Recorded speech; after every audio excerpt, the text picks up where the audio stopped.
He had just finished singing. The audience was on its feet. Simon Cowell's hand moved toward the golden buzzer. And then the boy said, "Wait, before you press that, I need to tell you where I learned to sing this song so well." Simon's hand stopped. He looked at the stage. The boy said, "I sang it every night for a year. At my dad's grave, after dark when no one was there, so no one would tell me to stop." He paused. Tonight is the first time anyone but him has ever heard it. Simon Cowell did not move for a long moment. Then he stood up. He stopped everything. Another Tuesday night taping in Los Angeles, the Pasadena Civic Auditorium, packed with 3,000 people.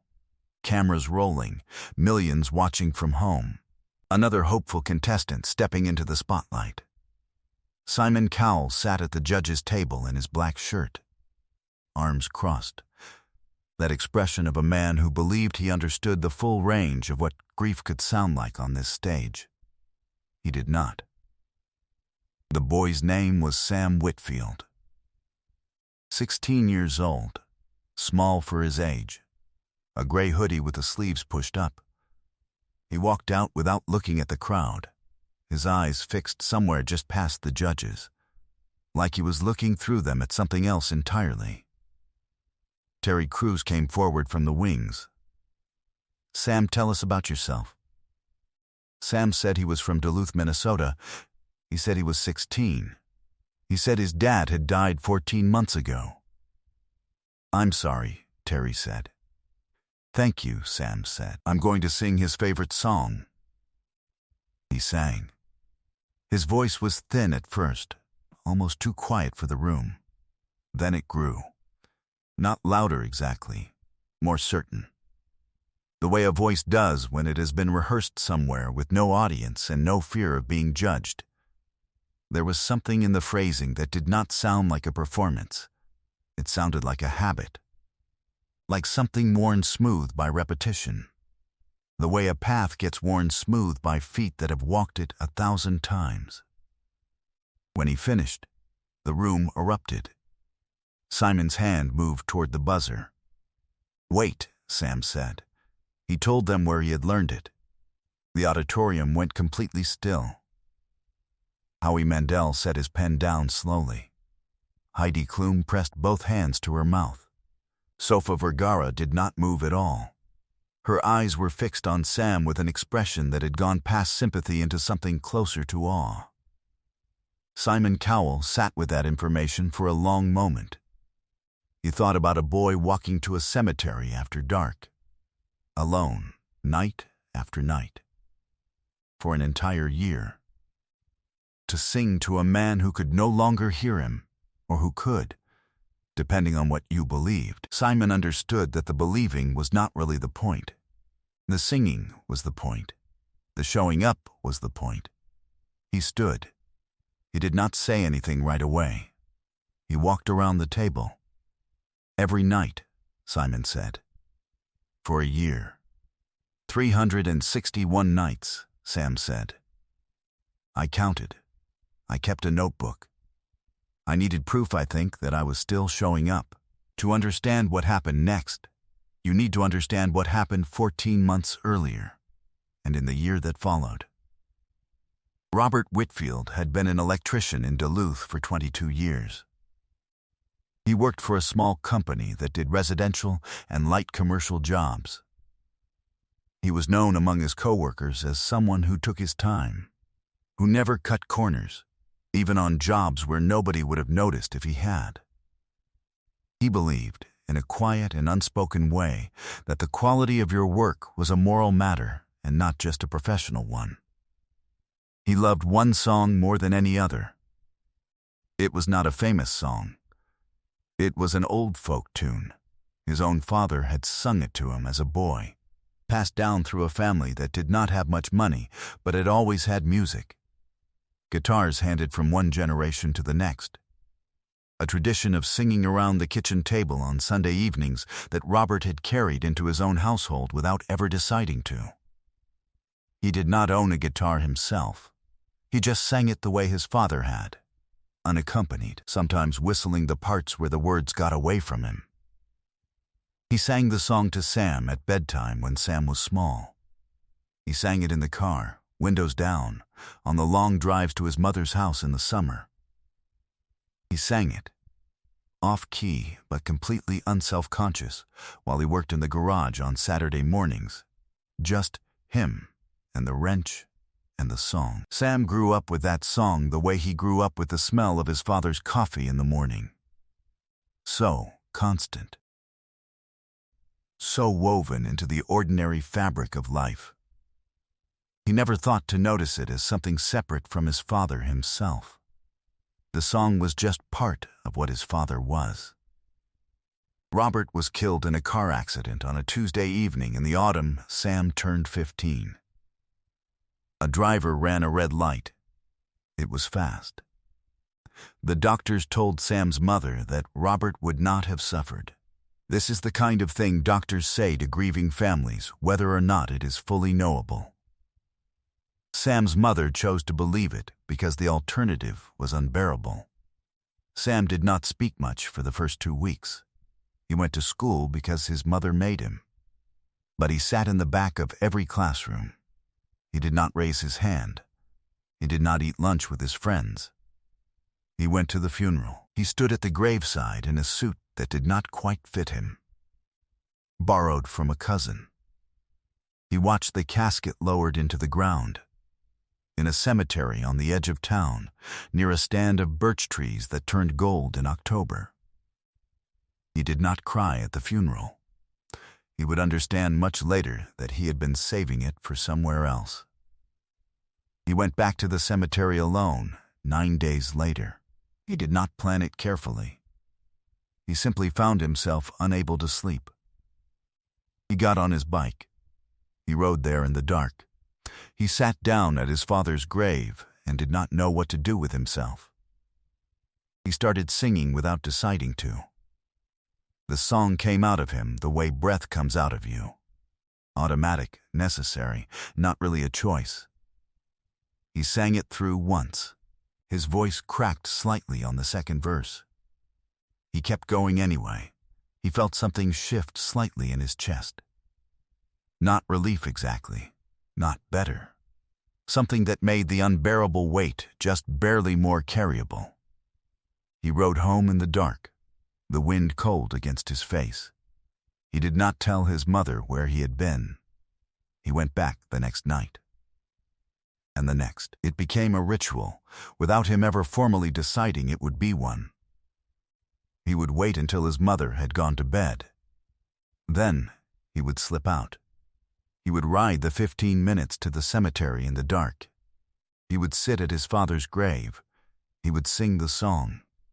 Sometimes once. Sometimes 3 or 4 times in a row if the night felt particularly heavy. He never sang any other song there, just that one. It felt like the only one that belonged in that place. He kept a small notebook where he marked the date each time, a private ritual of its own, a way of proving to himself that he was still showing up, even on the nights it was hardest to make himself go. He did this through the winter, riding through snow on nights when the cold made his hands ache on the handlebars. He did it through the spring, when the birch trees budded out. The cemetery smelled like wet earth and renewal, in a way that felt almost cruel against the backdrop of why he was there. He did it through the summer, when the days were long and he had to wait later and later for true dark.